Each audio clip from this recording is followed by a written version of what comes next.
मला आठवतं मनोहर जोशी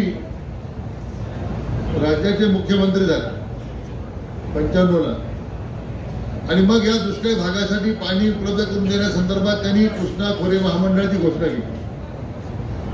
त्यावेळी मनोहर जोशीवर टीका झाली की यांना भुईमुगाच्या शेंगा खाली येतात का वर येतात माहीत नाही,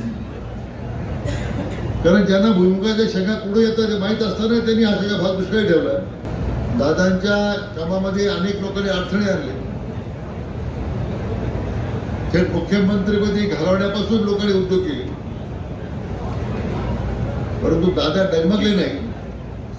त्यांच्या शेवटच्या श्वासापर्यंत तुमच्या आमच्या सारख्या लोकांसाठी दादा अविरतपणे झटत राहिले हे महाराष्ट्राने पाहिलेलं आहे।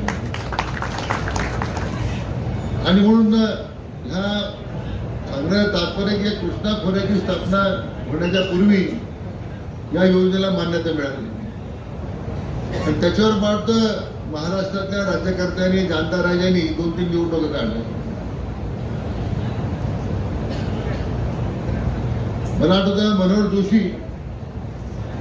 राज्याचे मुख्यमंत्री झाले 95ला आणि मग या दुष्काळी भागासाठी पाणी उपलब्ध करून देण्यासंदर्भात त्यांनी कृष्णा खोरे महामंडळाची घोषणा केली। त्यावेळी मनोहर जोशीवर टीका झाली की यांना भुईमुगाच्या शेंगा खाली येतात का वर येतात माहीत नाही, कारण ज्यांना भुईमुगाच्या शेंगा पुढे येतात माहीत असताना त्यांनी हा सगळा भाग दुष्काळी ठेवला। सांगली, सातारा, पुणे, सोलापूर फक्त लोकांना मृगजळ दाखवायचं काम केलं। माझ्याकडे धरण निळवंडे 78 साली निळवंड्याचं भूमिपूजन झालं आमच्या जानता राजाकडून आणि तब्बल त्यानंतर 4 वेळा भूमिपूजन केलं आणि 4 वेळा आम्हाला विरोध करायचा म्हणून प्रत्येक निवडणुकीत द्यायचं आणि भूमिपूजन करायचं, पण लोकांनी त्यांना कधी साथ केली नाही। पाहण्यासाठी संघर्ष प्रामाणिकपणे केला आपण केलेला आणि सांगायचं तात्पर्य की मनोहर जोशीने कृष्णा खोरे स्थापना केली।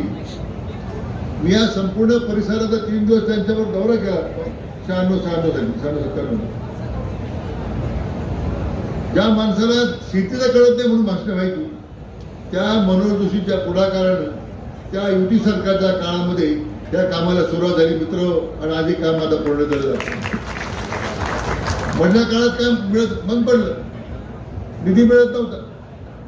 पुन्हा एकदा माननीय आपल्या राज्याचे लोकप्रिय मुख्यमंत्री देवेंद्रजी फडणवीस 2014ला मुख्यमंत्री झाले।